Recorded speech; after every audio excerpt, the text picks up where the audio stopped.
How's it going, people? Welcome back to the channel and welcome back to the Forever Arsenal podcast. Hope everyone is all good. Hope everyone is all well. Make sure you hit the like button. Let's get up to 1,000 likes nice and early. Love for the support all of last season and all of this transfer window so far. The last pod nearly hit 100k views, so love for the love is growing, and it will be back next season as usual. But we are here to discuss what there is to discuss of the transfer window. Nothing's changed over the last week. So first and foremost, let me just ask the lads, James, Lee, Jordan, how you lot been? James, you been on holiday? I've been off 2 weeks. I was sort of semi back for a half day to record this pod. Because I always put you guys first.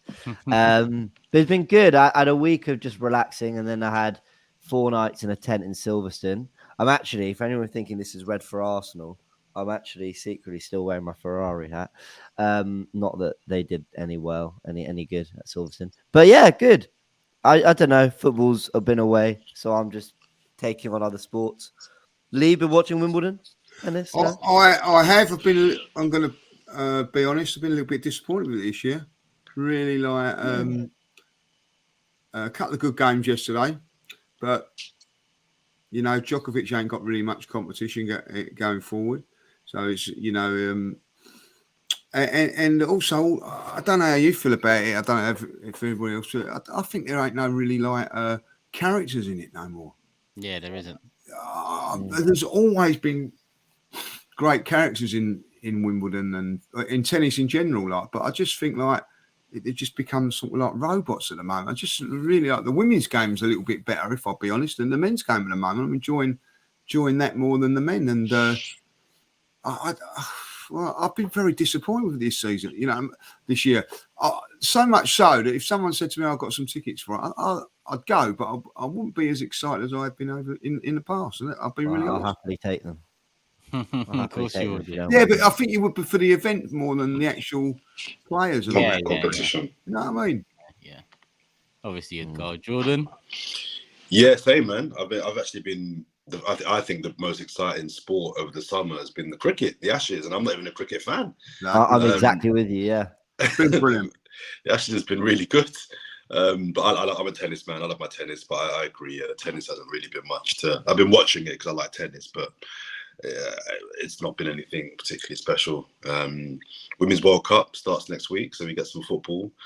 Under 21s, you know, Smith Rowe bringing home a title. Yeah. Apparently he's flown straight to Nuremberg to join up with the squad. Nice. That's good. Mm-hmm. That's good. So yeah, there's been some sport. I would have thought he was due a break, but with all of his injuries and fitness concerns, it's probably best for him to get right back at it. The league starts in 3 weeks? We're 3 weeks away from the new season. You know, it's the kind of thing. It's the kind of thing. Had he not gone straight to training, I think a lot of us would have maybe not said it, because we all like Smith Rowe. We know he's had injuries, but I think we'd have maybe thought, you know, with the amount of time out, do you think maybe he should be? So I'm going to give him a lot of credit if it's true that he has gone straight out there. I really like that, because you're right. He's not played much football. He's actually been fit since February, with maybe minor little things here and there. So I think if he's gone straight out, credit to him. I think that's great. Right. Also watching the games, he hasn't lasted, has he? Even in the final, you could see him tired towards the end. So even though he's fit, he's not match fit, is he? Like, you know, he needs to have a good pre-season. He didn't have a pre-season last season. He needs now to get that under his belt. A couple of games now you know, certainly getting a couple of games in America under his belt, and then really attacking the season, because I think he needs that. I'm a big fan of his. I think that he's a good player, and he can give us something different as well, can't he? He gives us goals, another option with goals as well, which we're going to need. And especially with the games that we've got coming up, we've got a lot of, you know, like with the Champions League and all that. I think he'd get more opportunities than what he probably did last season. So it's a big season for him, a big season for him as far as Arsenal's concerned. 100%. A lot of debate about what his position will be next season. You know what? There is no update in the transfer window. There is no confirmation of Timber, confirmation of Rice, but we all know it's due to happen. Jordan's not impressed. A lot of Arsenal Are they killing it? Are they killing it a bit? We do take our time with these announcements. Always. It tends to be an Arsenal thing. I mean, I mean, you lose the excitement for it now. It's more going to be relief than excitement. Do you know what I'm saying? Like, you know, that's how I feel at the moment. Like, you know, these deals should have been done, and you know, like Timber should have come out on Monday, Declan Rice on Tuesday, and then you know, that's it. But you know, once it starts dragging on a little bit, I'm not like saying that I'm concerned and all that, but you start thinking, I'll just get it done. And then when it does come out, it's more of a, oh, well, should have been done weeks ago. And I'm not, go on, John. I'm not buying this whole as well. Oh, it's £100 million deal. These deals take time, because I remember when the Pogba deal was done to United for 90 million. That was done quite quickly. Bellingham to Real Madrid. That was done within a week. So I'm not buying the whole. These big deals take time. It's been like nearly 2 months now. Let's be real. From the first bid to now, it's been almost 2 months. And since City have pulled out, it's been nearly 3 weeks. It's like, come on. I know you've got to do your fancy videos for social media. I know he's probably he's been on holiday, he's having a break. I know he's got to do his Muller Rice adverts. So it all kind of, the campaign all fits in at the same time. I understand all that, but come on, man. No other team takes this long to get transfers done. Is it because he's still on holiday?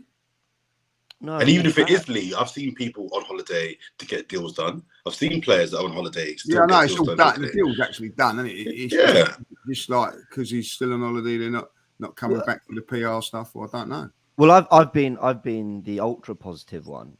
So let me have a little moan for once, because I actually, you know, look, I'm super excited about the signings and well done to the club, and I've given them all the credit in these past pods. But I actually think there's kind of two things to this, which it's not just moaning for the sake of, oh, we want it announced. I think from a social media perspective, I think Arsenal have just taken that bit too long, where, you know, look at Liverpool, look how quickly Szoboszlai was announced, you know, from making the bid to, I know they had a release clause, but that was just to put the money on the table. You know, the announcement comes very quick after. So I don't really know why, again, as Jordan said quite rightly, we take so long. But also, are they not on? So they're not on the plane to Nuremberg? Are they not out there for training? No. You know, okay, well, Gabriel Jesus was last year. Yeah.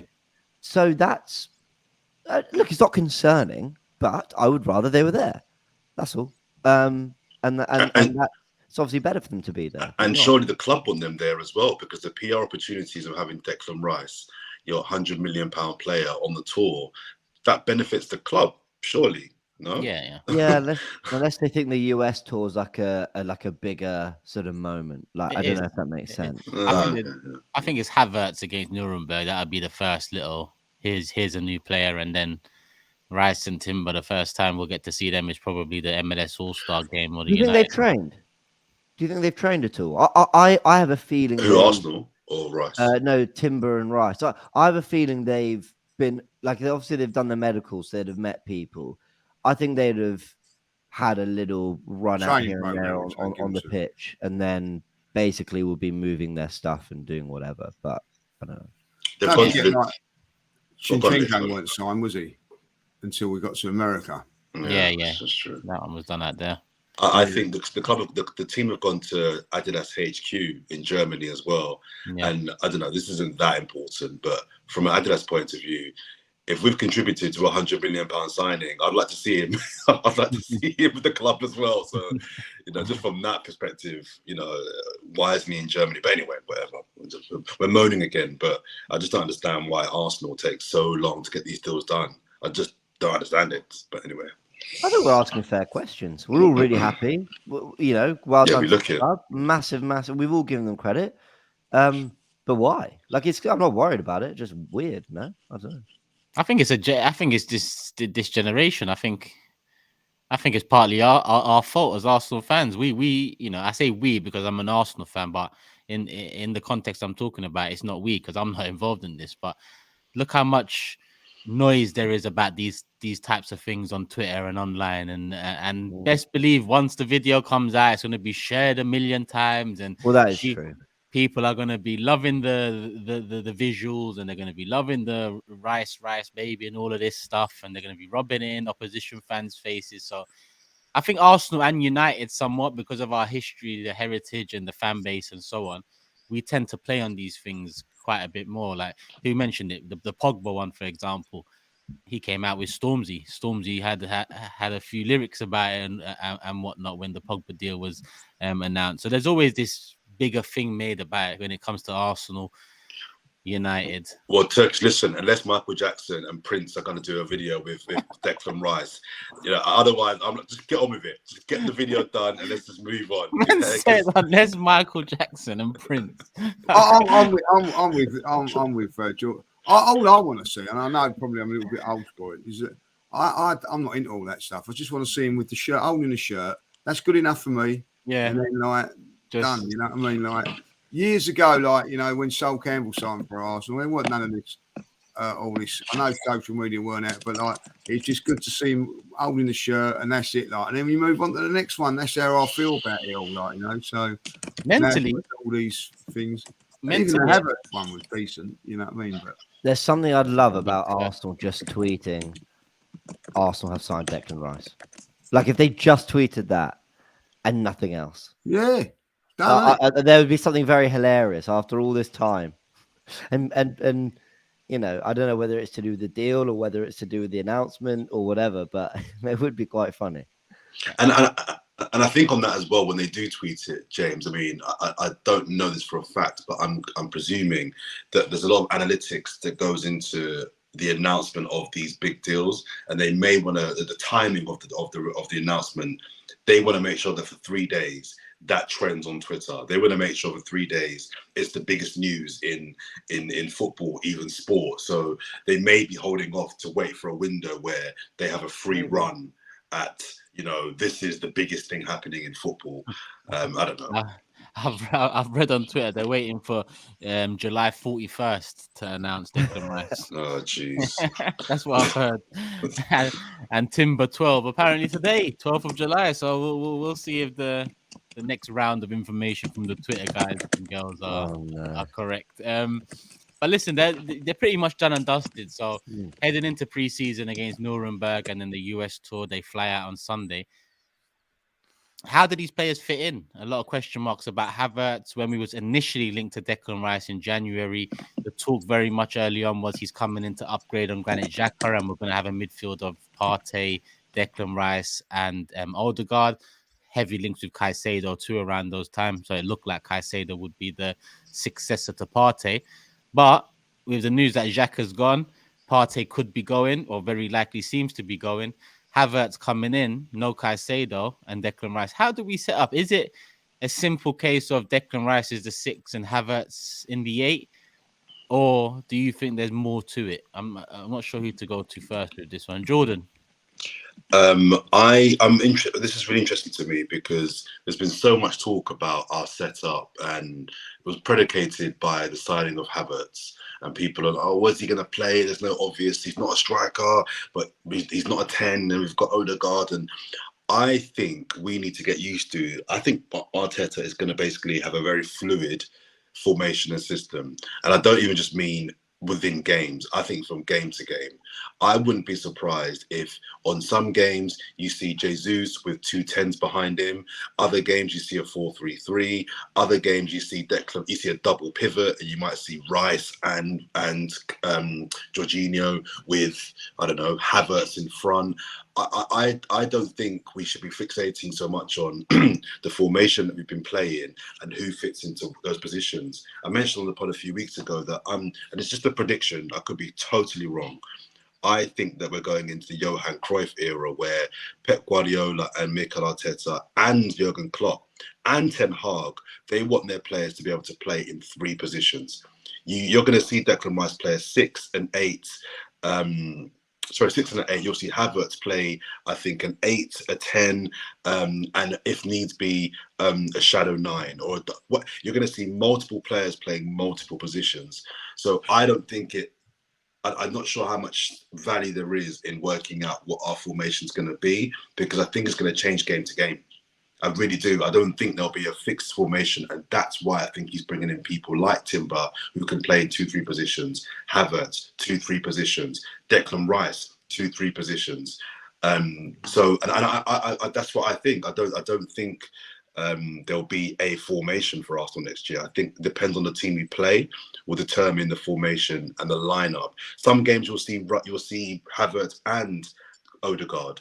Some games you can't have that. Some games you might not see Havertz or Odegaard. Do you know what I mean? So that's kind of my prediction in terms of our setup for next season, and I think it's why he's bought somebody like Kai Havertz. You're on mute, Turkish. I'm in shock because I'm agreeing with you, but I think everybody is a bit, you know. I look at it and think like, yeah, you could be right. I think that maybe like home games and all that. I think maybe Havertz and Odegaard play because I think teams are going to sit back and defend against us. We look at it like that. Then say when we go to Manchester City, we play like with Declan Rice and say a Partey holding and trying to hit on the counter attack. I don't think we did that enough last season, if I'll be honest, against the big teams. Really like play as a counter attacking side. We sort of like tried to take the game to everybody. So I think that maybe that's something that they look at. Just different ways of trying to beat teams and all that. But I've got a big feeling that Declan Rice is going to play the box to box role. I think that Arteta's going to say to him, I'm going to play you in that role. A little bit more expansive than what it was with West Ham, and I think that'll suit him down to the ground. So what you're assuming Jorginho is the sixth then? Jorginho or Partey. One question. I haven't seen Partey in any of the Nuremberg clips. I don't know if he's out there. Did he go or not? Does anybody know? Or is he? No, I haven't seen him in anything like that. I know that some of them have got a little bit more a break. But if you look at it, Saka, all the England boys are out there now. And then a good question. One of my mates turned around to me and said about Thomas Partey this, which was a great point he made. He's coming to the end of his contract, and also, I believe, I'm not 100% sure, but he told me this, that in January it's the African nations, so we're going to miss him for that, of all of January. He comes back with him 9 times out of 10 unfit, so maybe they're looking at it now and just thinking, it's not worth it. It's not worth it. For me, I think he's a fantastic player, but if they are to out Thomas Partey, they've got to bring in somebody else. Yeah, we've got to bring in somebody else because otherwise, it just doesn't work out as far as his numbers are concerned. So I am going to say, as much as I'm pleased with Declan Rice and Havertz and all that, I'm a little bit worried about Thomas Partey. What's going on there? I'm a little bit worried about that one. Well, I think it's a case of all of this gas, all of this excitement about Declan Rice, the 100 million fee, and us potentially in a new era right now in terms of being able to stand up to the big boys in the transfer window. I don't want the next few weeks and leading up to the season to kind of undo some of that great work or some of the great work Arsenal have done. And by that I mean don't leave yourself short. Yeah, exactly that. Exactly that. Depth was the main problem towards the end of last season, and having enough options. And I think someone sorry. That's the missus. She ain't happy, Jordan. She ain't happy. She's just a builder. What's going on there? I thought she was there to do your breakfast. She actually is. That's the worst thing. She ain't happy about it, though. That's the thing. No. I don't even know where I was. Late last night or something. What's going on there? What's going on? And I'd like to know what she's cooking you. A wall? A wall? Leave me alone. I don't even remember where my point was. That just took me. Sorry. You're right about you're talking about the good work being undone by the wrong sales, essentially. We'll learn a lot about the rest of about how this team looks. Obviously in pre-season, that's not a clever thing to say, but in terms of the rest of the outgoings and incomings. So if Partey leaves and he signs a Lavia, I think that tells you a lot about where he sees Rice. It's probably more. Actually, I was going to say it's probably more box to box, but then. Does that mean Lavia or Jorginho is a starting 6? I don't know. I have so many questions. And the one that I've seen a lot of videos. I've done like analysis and breakdowns on Havertz, and there have been some really good videos pitching why Havertz is an 8. And don't get me wrong, like I get the idea of, well, Rice can sit and Zinchenko can tuck in like he does, and then you got Havertz and Ødegaard in front. You got that box 4, and it's very Man City, and it's not just very Man City. Actually, Arteta started that trend last season a lot with the way he used Zinchenko. But the thing with Xhaka in that box to box role and Gundogan, because they played that for Arsenal and City, they both have defensive attributes that allowed them to just drop into midfield alongside whoever the number 6 was. Yeah. To be a little bit more robust in there if you had to be a little bit more defensively aware, to drop into like a 4-4-2 defensive shape if you had to. Do I really see Havertz doing that? And people were putting up his defensive numbers on FB Ref and saying, well, actually, they're pretty good. Sure, but how do you quantify positioning, leadership, dropping into the back 4 to make it a back 5 sometimes? The amount of times Xhaka just drops into the defense just to cover, just to, get blocks in, headers. How do you quantify a lot of that stuff? Presence, I don't know. People use the example of Xhaka's sort of block against Newcastle, against Willock, which was brilliant. Now, I know, that was kind of a one moment in the season that was brilliant, but the amount of times Xhaka does get himself back into position, do I see Havertz doing that? I'm not sure. So I'm just not convinced. And Arteta has never really compromised too much from actually having his stable defensive players, even though he wants to play more attacking football. He wants his players he can rely on defensively to a degree. Obviously, Zinchenko might be a bit of a anomaly in that. So I don't know about Havertz in the 8, if I'm honest. And then every time he did try and move Vieira into central midfield with Ødegaard and Partey and try and be that bit more expansive, we just looked totally and utterly open. So maybe Havertz will be better at it. Maybe. But I'm just not convinced that is the way he'll approach it. I think maybe with Xhaka there, and I guess what you might say is defensive nous and being able to get back, Zinchenko tended to find himself a lot more in the attacking third.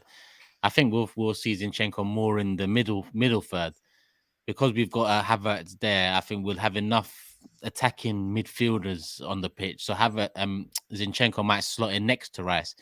So it might turn out to be a 3-2-4-1 defensively. Yeah, potentially in the transition. Defensively as well.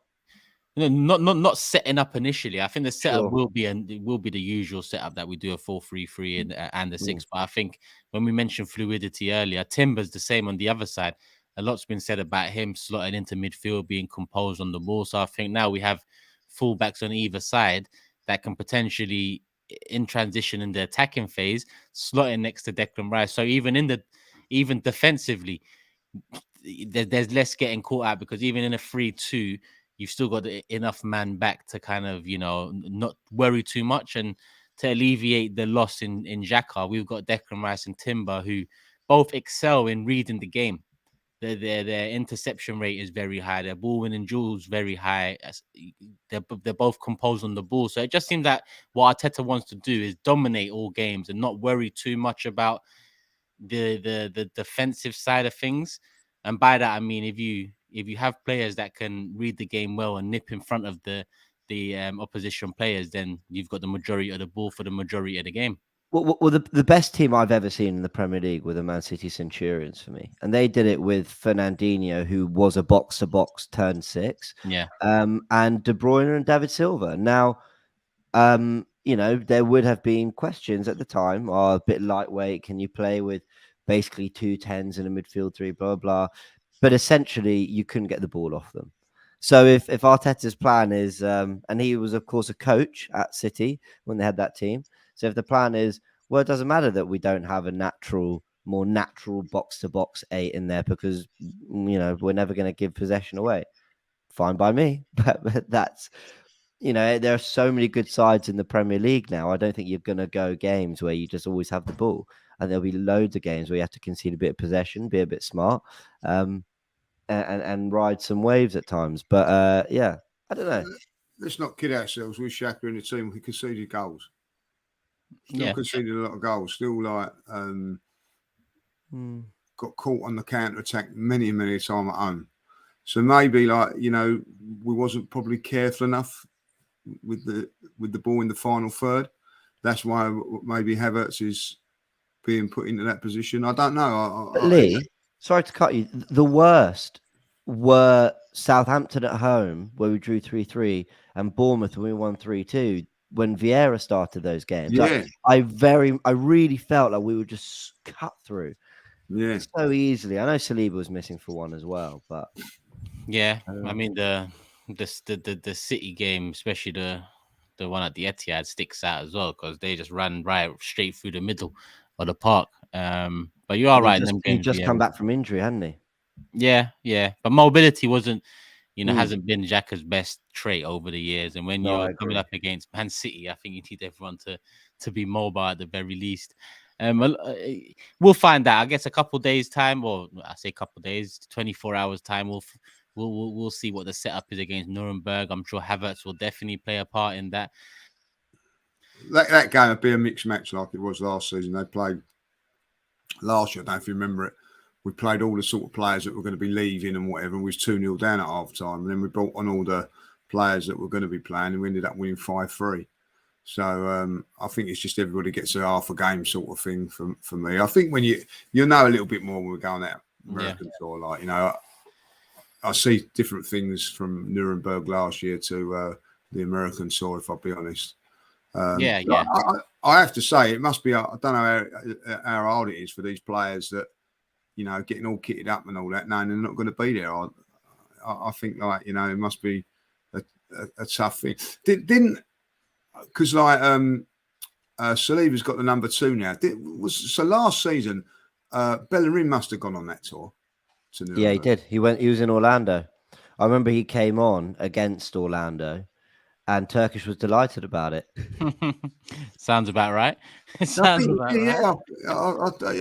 So he was actually on the tour, knowing that he weren't going to be there at the beginning of the season.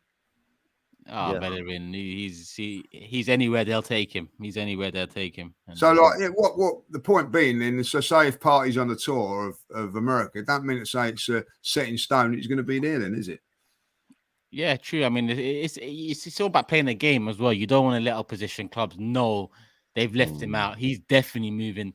If you bring him along, and it can give clubs who have potential interest that doubt that maybe they will keep him if we don't, reach a certain fee or give them what they want. So I think there's a game to play as well, especially when you look at our outgoings recently. We need to try and get some funds in. To be able to recruit 1 or 2 more players. I don't think our business is done. I don't think our business should be done right now. I think we should all be excited. I think we should all be happy so far. But I'd still like 1 or 2 more before the transfer window ends. Maybe not before the season starts with it being so close, 3.5 weeks away. But 1-2 more players before the transfer window ends would be perfect. Who Turkish, or should we discuss who we think should be gone within the next 3 weeks? Who are the players that we think should or need to go? That's the next stage. Yeah, I mean, I was going to move on to who. Jordan, straight back at you. Who do you think? Maybe not. Who do you think should? Who do you think will be sacrificed in order to recoup some funds and go again? I think Arteta likes Eddie Nketiah, so I think Balogun will go. Even with the USA number 9, Kroenke star, US star boy and all this. There is that, but you've then got, maybe I'm kind of being biased here because I'd like a striker to come in, and I just think if you've got Jesus, Balogun, Nketiah, and technically Trossard, we can play in the middle. I don't think Havertz will play up front. No, I don't think he will, but I don't think we'll see Havertz up front, but he can. I just think that that's a lot of forwards. I think Balogun's got value. I think you can get 40 million for Balogun. I think that, to your point about trying to bring some money in, there's a player there that I don't know if we should keep Balogun or not. I'm kind of on the fence whether we should keep him or not. But it just seems that Arteta likes Nketiah. Let me pose a question, because it was I think I brought this up on a Twitter space yesterday. 3 options. There's 3 options with this striker situation we have now. We all know Jesus is a key part of it. He will start the season. But in terms of Balogun and Eddie, 3 options, and I want to know you know your opinions. I'll give mine first. The 3 options are: you keep both, you sell one, or you sell both. That's the 3 options we have. In my opinion, keeping both is at the bottom of that list. It needs to be either you sell one of them and reinvest the funds, or you sell both of them and you bring in a striker. That for me is the way I'd go about it. And if it is one of them, you all know who the answer is. Nothing against Eddie. People think I've got a problem with Eddie. I don't have no personal issues with Eddie and Nketiah or any player at Arsenal. I just feel like where we're headed, Eddie isn't good enough, whereas Balogun might not be good enough, but I'm willing to give more of a chance to, because we haven't given him enough of a chance yet at Arsenal. And when you look at his trajectory in the past 12 months and you look at Eddie's trajectory in the past 12 months, I think, the ball firmly lies in Balogun's court. So for me, it'd be sell Eddie, reinvest.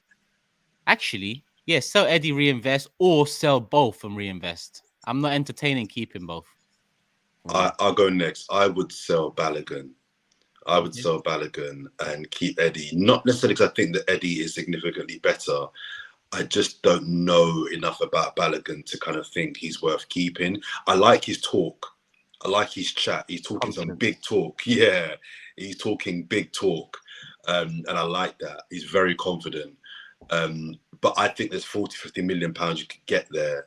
I'd reinvest that and put a buyback clause in the deal. Okay, so sell Balogun, keep Eddie, reinvest. Lee? I would say I would sell both if you could get someone like Havertz or someone like that of that ilk. Fair enough. I would do that. I would sell both to invest in a 90, 100 million pound striker.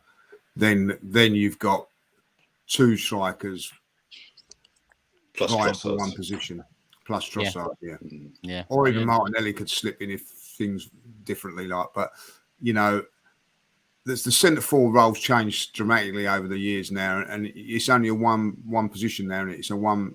So you don't want to be having 3 players, which essentially we've got at the moment, filling in for one position. So the maths don't work out. Listen, if someone comes in silly money for, I'm saying for both, I would expect to get 90 million for both. You might be waiting a long time. Well, no, mate, I think one Balogun's young, he's got potential and everything like that.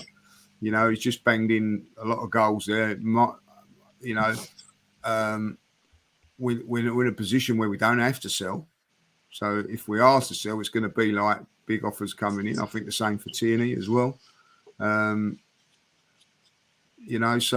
there is potentially a lot of money in there, and the player we mentioned earlier as well. I don't see where he's going to play, and that's Vieira. I don't see where there's a position for him, especially with Smith Rowe as well coming back to the party. I'm struggling to see where Vieira is going to fit in. Well, I mean, you all mentioned fluidity earlier and rotation and being, having to compete with Manchester City. I guess it depends. With Vieira, I was underwhelmed last season, but I think after a season, in the league and getting used to Arteta's way of football and all of that, I'm expecting not big things from him next season, but I'm definitely expecting better things from him next season. James, the Balogun Eddie stuff, sell both, keep both, sell one, reinvest. I think I'd sell both. So on Eddie, gave him a lot of credit for his performances when he filled in. But I just think, and I know he had the injury that set him back, but he was left out the squad before the injury. People seem to forget that he was on the bench, and it wasn't just a minor injury. So they took him out of the team. He ended up bringing him on against Leicester, so he was clearly fit enough to play some football. And then ever since then, Trossard's been his favoured player behind Jesus in that role. Has someone's car been broken into, or no? It's Jordan's oven. Oh, is it me again? Oh, bloody! How can you hear that? That's so funny. So his breakfast is ready. He said, "How can you hear that?" So I can only hear it faintly here. So I'm like, anyway, Yeah, sell both. And I think Eddie's value is probably the highest it's ever been. Whether that's 20 to 25 million, is it going off again? Nah, but when you said highest it's ever been, I just laughed because it's probably 22 million if I'm honest. But yeah, he done a job last year. I think people give. I'm going to be on it. No, he did. I agree. He did. Nah, man, you lot are too soft. Done a job, 4 goals. What the hell? Listen, he left. When Jesus got injured, I'm going to be really honest. Go back to that day. I was absolutely gutted. Yeah. When he went, and did we miss Jesus? Yes, we did, but not as much as I thought we was. And I think Eddie's got to take a little bit of praise for that. I really do. Yeah. On Balogun, I want to be careful I say this because I think a lot of stuff tends to pick up traction online, and then you start. We've had this conversation, haven't we, about believing things because it's been said so much. So one of the things, and I'm trying to separate what I think's been said to what I know has been said. So Balogun has said he won't go on loan. We know that's true, right? And then I think we've read in reports that he wants to be a starter. Like he wants to know he's got a place in the starting 11 wherever he is. And he's not said that he doesn't want that to be Arsenal. But of course, that's a certain level of requirement that I think is slightly beyond perhaps what he should be able to expect. Certainly at Arsenal.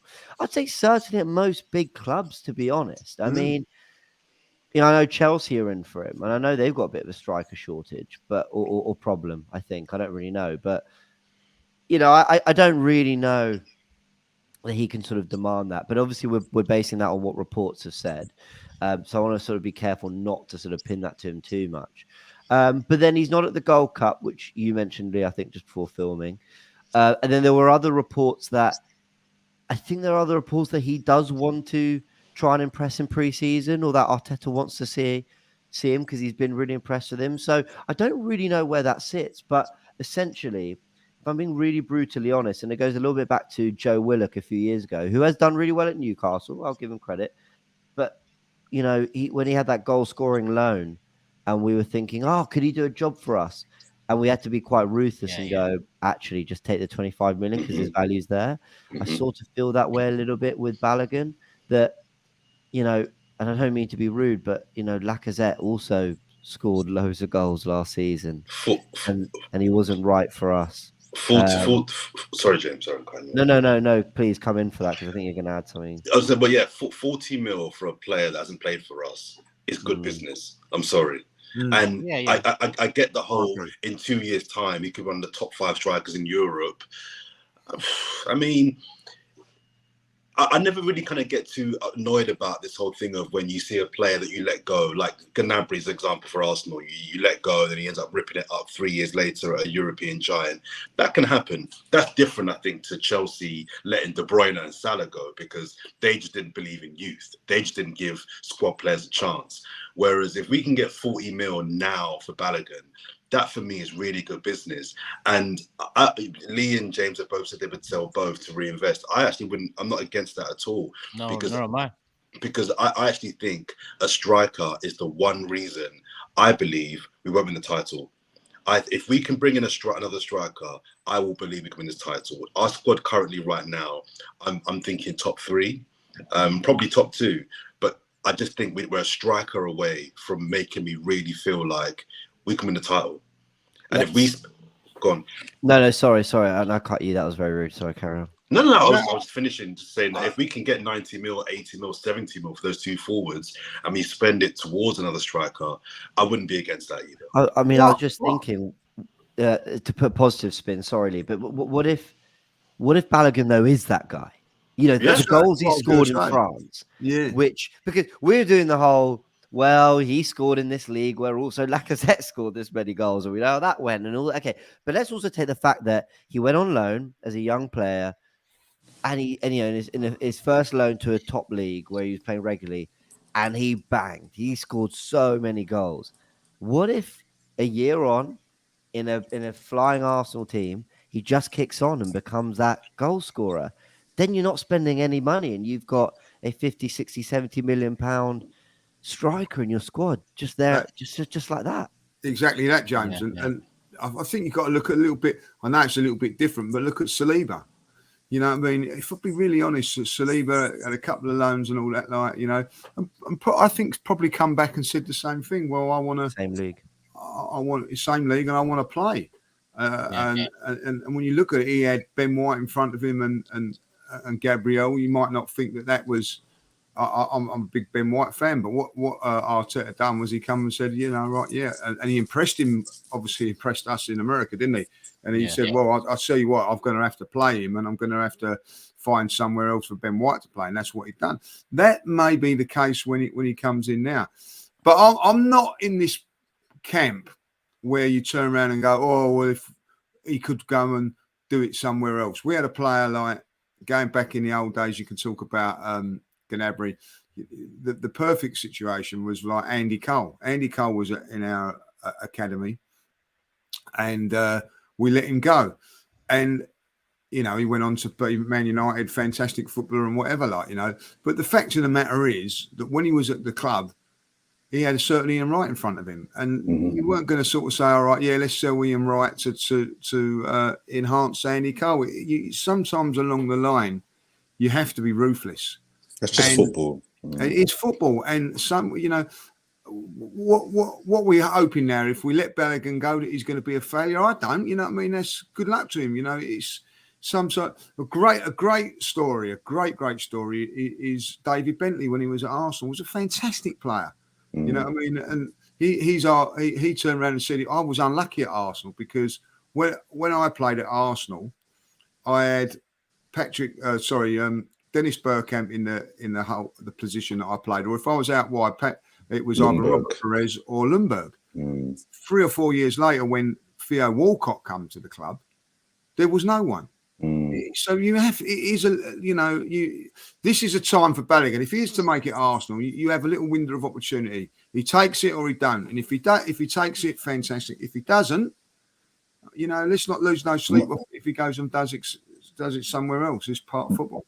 My question is there a better prospect in Europe for Balogun at this stage? Good question. Where does he move that's a better, even if he's number 2 at Arsenal behind Jesus? Chelsea haven't got Champions League football. He's been linked and to they're a mess. Yeah, but is that a better proposition than being number 2 at Arsenal? No. Depends how you look at it. But you know, a lot of people expect Chelsea to eventually fix up and be back challenging. Eventually, you know, it's a gamble, it's a risk. I think he'll probably consider being a regular starter at Chelsea as a better thing than being a number 2 at Arsenal. Yeah. I mean, look, I know. Look, we've all had our fun with Chelsea and all that. And don't get me wrong, I think they've been a bit of a mess since the new ownership. But they got Pochettino in, and it's only 1 year out of the Champions League. You know, it was only the year before they were in it, and the year before that they won it. So, you know, I don't think Chelsea stock has completely collapsed. And, you know, he might think, yep, starting week in, week out for a Big Six club in the Premier League. Todd Boehly might think the Kroenke theory, which is, you know, the World Cup's coming and we have, you know, the USA starting number 9. I don't know. I see that. And would Chelsea spend the 50 million? Probably. Yeah. Yeah. Shy, aren't they? Just going back to your initial question, Turkish, about who other players would go to rattle through a few. I think we all agree Holding needs to be moved on. I would move on Fabio Vieira. Would you? I just, James, you know my thoughts on him. I didn't rate him last season. I think he's a cute player. I'm just not having him. And add to the fact that he's in a position where there's so much competition. For me, it's him or Smith Rowe. And I thought Smith Rowe might be moved on, but he's clearly part of Arteta's plans. So for me, he goes ahead of Arteta, Vieira. Elnene's contract has come to an end. Is that right? And he can't start in this midfield behind Arteta. That would be shut up. You're so bad that I'm going to sign myself. Even the manager's ahead of you. Starting midfield, that would be unbelievable. Elneny, I'd move him on. Pepe, I'd move him on. Who else in that midfield? There's at least 4 players there that I think you can generate 70 mil, 80 mil from. Do you know what I mean? Just in player sales. There's a few players I think we need to kind of.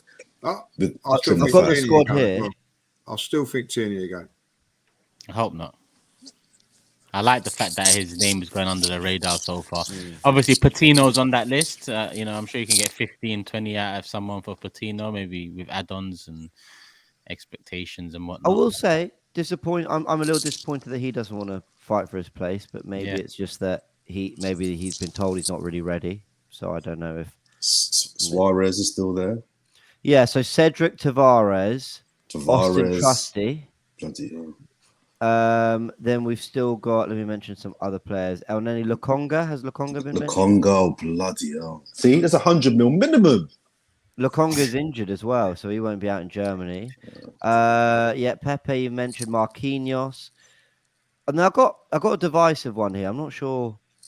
I don't know how you're going to feel, but Runnison. I've seen his picture. I've seen his face in one of the pictures that come out recently. I couldn't believe it. I actually feel bad, but end the contract for goodness sake. What are you waiting for? Who's gonna come and pay what? We got 3 million for Leno. Just let Runnison go, please. Give all we got for Leno? Surely we got more. I'm sure it was like 3 mil. If they stay up this season, it's another 2 mil. If they stay up next season, it's another 2 mil. So. There's a lot of players there, though, isn't there? There's a lot of players that will make up. I think somebody like Marquinhos, for instance, like I see a player in him. So I think like another loan spell to a Premier League club this time. They went out on loan to Norwich, physically bulk him up a little bit, but I see things in him. I thought, looks pretty good, and could be like a backup to one of the wide players going forward, maybe. Who, Marquinhos? Sorry.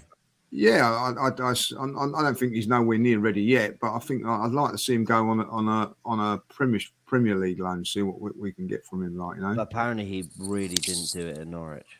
No, that's right. No, but like, you know, sometimes a loan can be good for you, can't it? Other times I don't think like Patino going out on loan's done him any good. And I thought he was good. But I don't think it done him any good for Arsenal. Like sometimes, you know, being away don't help like where it does in other places and all that, like, you know. And when I think about it, like, you know, Saka never went out on loan, did he? Yeah. No. Martinelli never went out on loan. I don't know. You know what I mean? I just think, you know, it's a difficult one. Sometimes, you know, look, Gnabry went on loan a couple of times.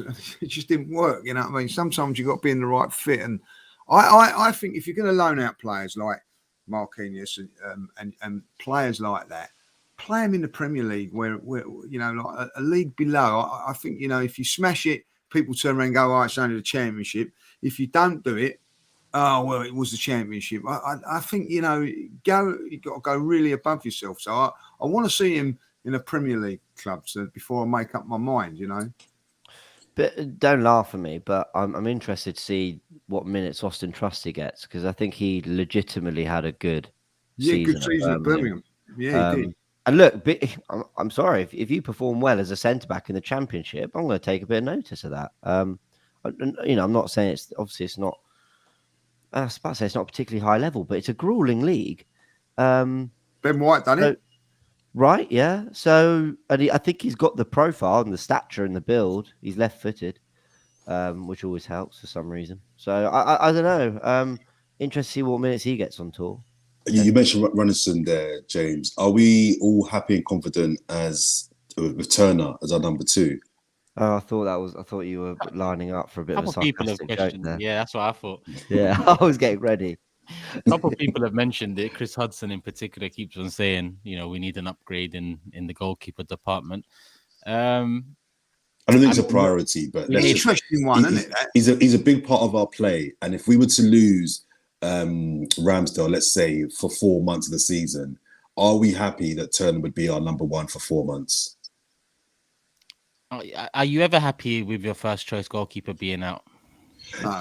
No, but if you look at, for example, Ortega, City. If Ederson's out for 4 months, I don't think they're sweating that much with Ortega coming in for 4 months. So you're never going to have 2 number 1s, of course. Yeah. But is the drop off huge that it significantly derails your title challenge? the interesting thing is for him as well, because he's got the World Cup coming up this year. Like, where is he going to play? FA Cup and League Cup? Because that changes now. Because last season he was, I'm pretty sure he was told, "Oh, you'll play Europa League games as well." Like, you know, he ain't going to be playing Champions League games next season. That's for sure. So I don't think Turner was bad last year at all. I thought he wasn't good though, was he? He didn't convince me. He hasn't convinced me. I'm leaning towards he's out in America playing games out there because he's, you know, getting games under his belt. But he looks good. He looks good, but I'm with Lee. I'm not totally convinced that if we had a serious injury to Ramsdale, he can maintain our title bid. I think he did well at the World Cup. He's got a good penalty saving record, apparently. Yeah, so that might be worth thinking about if we ever go to penalties, taking Ramsdale out. 100%. He ain't got a clue on penalties. I love him, but it's true. Lee, I know you're not allowed to say anything now because obviously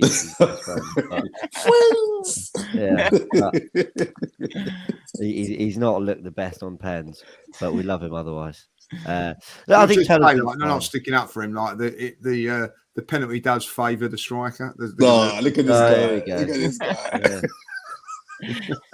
Do you know what? No, can I tell you something that absolutely cracked me up? Obviously, David De Gea has just left Man United, and someone posted a clip of his last game against Fulham where he saved the penalty.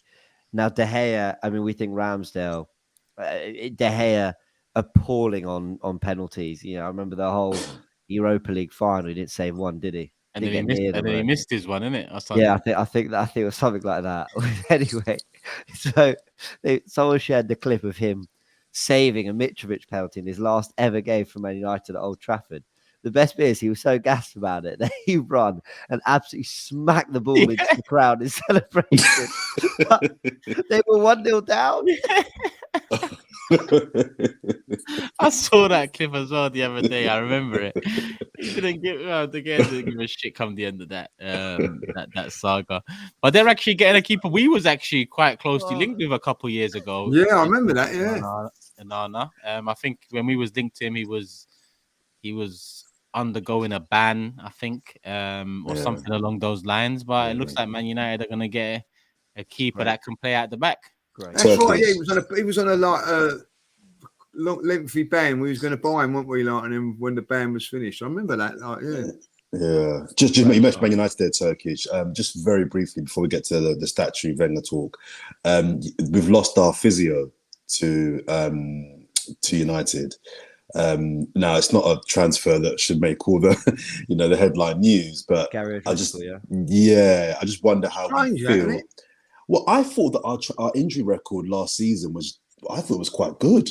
Yeah. So I just thought it's a weird one to let your physio go. He's not a physio. He's a doctor. Sorry, doctor. Sorry, you're right. Lee, yeah. I don't know. Do we have any? Why would you want to leave to go to Man United? Though? I'm not saying like he won't start every week. It's not like it's a strange one, don't you feel? I'm not being like saying like, oh, you're going to go to Man United, like you know. It's not like a footballer, is it? Unless they're doubling, Manchester based. Unless they're doubling his pay. Oh, is that what it is? I think his family are. Yeah. And then okay. I get that. Then it's a location thing, which is fair enough, which I can understand. Also, we lost the coach as well, wouldn't we? Like, Steve Round, which is a strange one. It is what it is. We're not bothered by that, or we're. As long as AirPod Albert's there, I'm happy. Yeah, I'm not too bothered. And the other fellas are still there. The old defensive coach, he gets up every time, doesn't he? Like the set pieces one. I like him. Yeah. I like him. That's it. I think it's good to replenish the staff. Maybe he's been there 3 and a bit years now. He's going to. We criticised Wenger for not doing that, didn't we? Do you remember? It's Arteta's 4th full season, not even. So I've got no problem with him mixing it up. He's got some younger staff there that I'm excited about. He's got Jove, you mentioned Stuyvenberg. I don't think it's a problem. But Steve Brown's a very experienced coach, so I would have liked Fabregas to have come back in as a coach, but who nabbed him? The team in Como. Yeah, they nabbed him. Yeah, is what it is. Maybe Cazorla is coming back. I'm reading, but nothing verified in that department anyway. I'm sure they'll replace. I don't care too much. Physio, doctor. Can just sort it out, man. Just bring in someone, man. We ain't talking about Mbappe and fucking Haaland here, man. Just there's enough doctors and physios around. Just get one in and keep it moving. But Lee, you mentioned Wenger, and I want to end the show on Wenger because there's, I believe it's just rumors, or has it been announced that a statue potentially will be unveiled come the start 3rd of August, I believe. I think Amy Lawrence confirmed it. Yeah, I think it's confirmed. Yeah, I think it's the 3rd of August, the day after the Emirates Cup. Okay, so confirmed. And I'll go first. I mean, we're in a very different time now. I feel like Arsenal have fully turned the corner from what we was. I know people may ask, but we haven't won anything.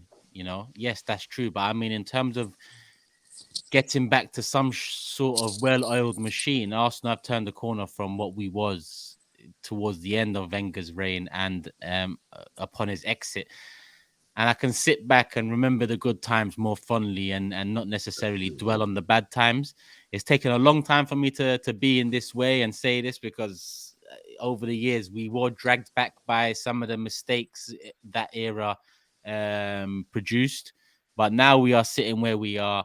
We've just competed for the league. We've just broken the transfer record for a British player, spent 200 million in the first few weeks. Forget all of the noise in between. Wenger, legend, deserves a statue. And I think it's the right time. I mean, I don't think there's a wrong time. But in terms of the fallout from the end of his reign, I think it was good to wait a few years and looking at where we're at now, I think, just do it. Unveil it. Him holding the Invincibles gold trophy, I think that should be the one they use. But I just want to get your thoughts on it before we wrap up. For me, I think maybe it's just slightly too early still. I'm with you, Turkish. I've made my peace of it. You know what I mean? I think time's a bit of a healer and all that. Like, special times when he first come to the club. Towards the end, it was a bit tough. And a few of my mates were very, very more anti-Wenger than I was, are still saying they're still not forgiving him. So I get that. But time is a healer. I do think I'm with you now. I tend to look at, when I think of Arsene Wenger, I tend to look at the things that we won. When 3 or 4 years ago, I was looking at the bad things and forgetting about those great times. Yeah. But I do feel for myself personally now, every time I think of Wenger, I actually think of the good times. And also it was good to see him back a couple of, was it whenever it was?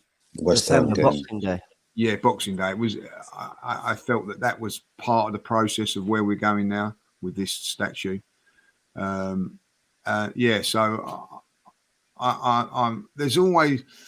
I think. How can I say? It's like George Graham is very, very fondly remembered at Arsenal now, but there are a few fans that will never forgive him for going for Spurs. But I've gone over that now, and it's always George Graham and what he done for Arsenal and whatever. I think maybe a little bit further down the line, I would be completely about Wenger, but there's still a little bit. You know what I mean? So, listen. If you said to me, "Do I think he deserves a statue?" 100% yes. Yeah, James. Yeah. I actually think the timing's great because, because let's say we waited to win a title and then you unveil it. I don't know. I feel like it could be a long way, James. Well, there's that. But also, it's sort of. I think it's not important to what we're doing now. I just think either way, for me, I want to say enough time's passed, but I didn't have this huge grudge towards him. I just didn't think he was the right man anymore. I still loved him. I still whatever. I just didn't think he was the right man. And I came to that a little later than most. A lot of people said he should have left after the FA Cup win against Hull. Well, and I understand that obviously, but I didn't think. I think we just got the money in for Özil. We signed Sanchez. I understood why suddenly we were spending money, and he wanted to hang around a bit more and really kind of see what he could do with that, and that's fine. He then finished third. He then finished second. So there's a little bit of an upward trajectory. But I thought it was that FA Cup final against Chelsea where we beat Antonio Conte's Chelsea team. They were brilliant that year, Chelsea. It made Arsenal the most successful club in FA Cup history. It made Wenger the most successful manager in FA Cup history. And I thought, and we just fallen out the Champions League. And that was a thing that a lot of people kept saying, but he always gets you in there. I thought that was the moment to say, okay, look, the trajectory is downwards, but I leave with this really impressive legacy. But then he would have wanted the opportunity to win the Europa League and get us back into it and leave us there. So look, I get it. But yeah, absolutely deserves a statue. No doubt he's an Arsenal legend. And for a long time, he really was. There was Arsenal and there was Wenger. And I said when he left, I said, whoever he next goes to, I'll be paying huge attention. Not I'll become a fan of them, but I'll pay huge attention to how they're doing and largely wish that club well. Because being born in '95, I literally only knew Arsenal and Wenger as one. So I was very sad when I was sad when he left, even though I knew it was absolutely the right thing. I was sad when he left. And you know, there has been some work and some repairing to do that I don't think him and the people who were involved at the club at the time, I think they all contributed to some of that, unfortunately. But time's moved on, and he's a legend, and he's been an unbelievable manager for us. And he didn't just stop being an unbelievable manager when the trophies dried up. He continued to be a fantastic manager for us in the years after. Unfortunately, just when he needed to get it back, and the Klopps and the Guardiolas and all that came, it just moved beyond him slightly. And I'm also glad he took time coming back to the Emirates. I mean, Ferguson retired, and you've seen him in the stands of every game since. I'm not sure that's done the managers huge favors. I think he should be out there, mate. But so I think he's timed that well, Arsene. Yeah, Jordan. Just to wrap. I think I've always been quite fair on Arsene Wenger when he was, at the club and looking to in terms of after he left as well. I've always remembered the good times that Wenger brought us, and me, you, and Lee of an age where we remember some of those amazing times where we're the best club in the country, one of the best 3 teams for a few years in Europe, and some of the best players and some of the greatest football we've seen in our lives. But I also refuse to kind of just because he's getting a statue now, forget the fact that there were lots of sixes and sevens and fives, and that for me was problematic. There were lots of games where he was problematic. I do feel he stayed 5 seasons too long. I think he should have left. I think it was the FA Cup final that James is referring to against Hull. I think he should have left then. So I think he stayed way longer than he should have. I do think it tarnishes his legacy a little bit. Does he deserve a statue? 100%. I always wonder if a statue is better than a stand. Would you rather have a stand named after you? I mean, it doesn't really matter, but you can have a statue outside his stand. Why not? Yeah, exactly. You can have both, exactly. Statue because you can have pictures with it and all that. And True. But in terms of him, I think the grieving process, because I think he was really, really hurt the way that he didn't want to leave. Let's have it right. He did not want to leave. He was sacked. I know they kind of spun it as a whole, mutual leaving. He was sacked. He was told, bro, we're not sacking you, but if you don't announce you're leaving, we will. And I think he was hurt. And I think the grieving process has now come and gone. And that game where he was at the West Ham match in December felt like the right time for him to be reintegrated back into his home. Let's have it right. That was his house.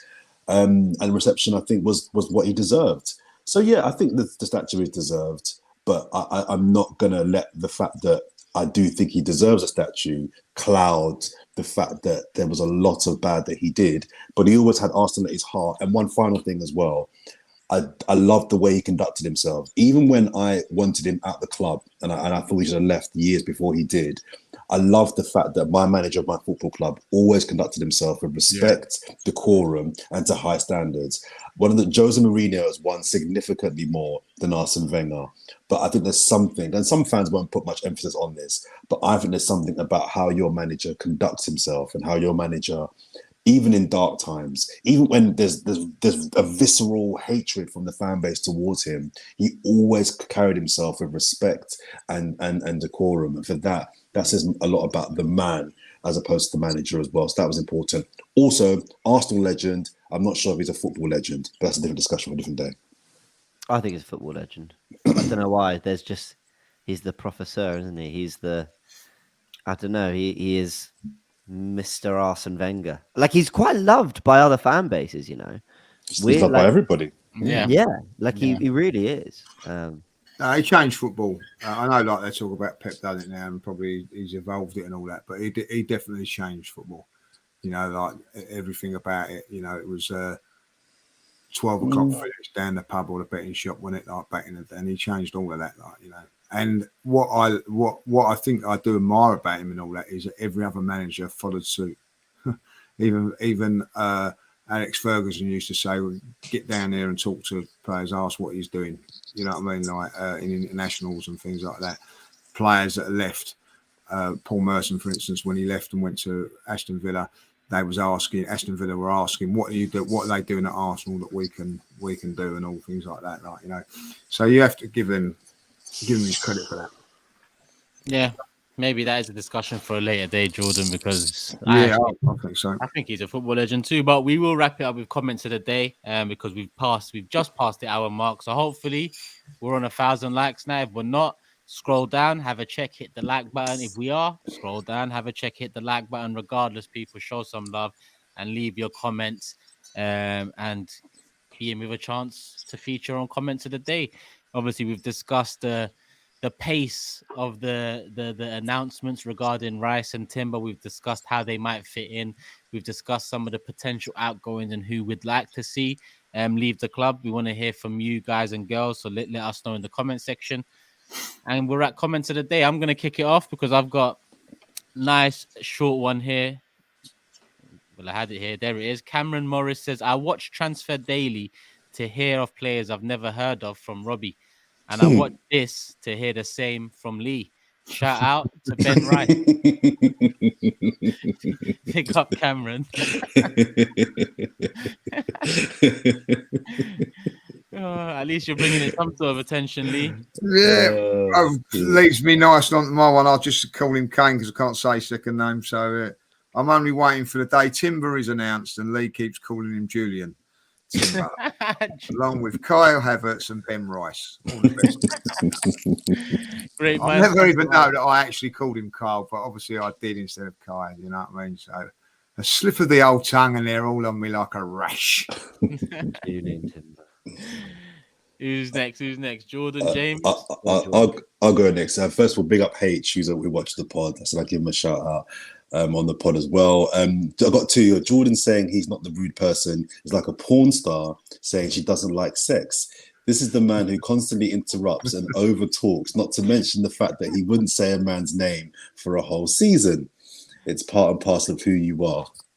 Well, yeah, he's not a fan of me. And there was one more really good one. You go on, James, while I find myself. I've got a few. Sorry, I had to read all these. I actually deleted some, but they're gold. Well, this one was just a really good spot from Mohammed. He says, can't believe Lee forgot to have his weekly dig at the Tactical Insight show. And that's true. It's been a while, Lee. It's been a while. Well, I got put in my place a few weeks ago, didn't I? Yeah, you did. So there you go. I like this from LR4796 says, Jordan, you haven't repeatedly given your opinion on if you think Rice wants to come to Arsenal or not. Could you please do so on the next podcast? I've got this one from Wizard of Oz 5617. Honestly, didn't realize that Jordan was a serious journalist and thought he was just a fan with a negative view. But then I saw him on Talk Sport and realized I was right. Wanker. Sorry, Joe. I love him. I thought these are, but he then put only joking. Great podcast, fellas. Then Aman says, I enjoyed this podcast a lot. Keep getting on Jordan because I don't think he'll even watch the Rice unveiling. Wow. They are on to me today. They are on to you. I'm sorry. This one was good from well, I think it's Rafai Siddiq asks, can someone put a timestamp when the football talk starts? Thanks. To which Baru Pakshawala says 1 hour 11 minutes. The whole thing's done. Wow. Oh, there you go. Sorry, Is that all your comments, James? Yeah. I just had they were good. They were good. Sorry, Jordan. I thought some of them were very clever.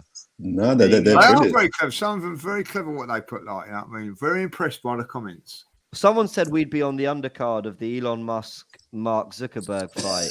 Me and you. No, man, we'd be the headline act, man. Come on, man. We can get more numbers than them guys. I'll take that. There you go. Look, people, you see how much the comments of the day mean to us. We all enjoy it. We all look through them all.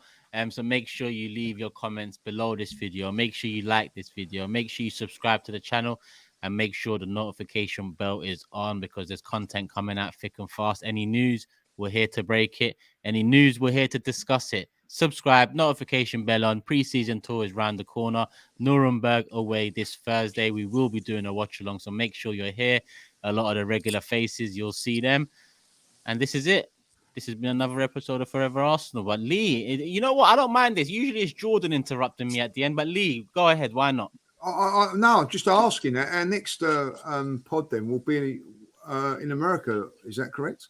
Yeah, we'll be in America. So Jordan will have to... I was going to say, yeah. People can have a break from me. Yeah. Yeah. Oh.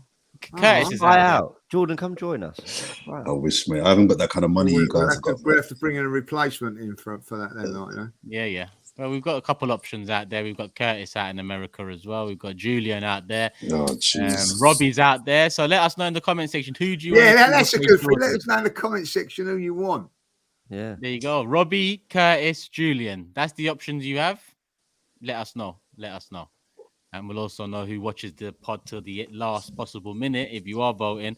And we appreciate that, people. Love for the love. Hit the like button. Make sure you're subscribed. And we'll be back again next week. But we are bringing out content every single day right here. Peace.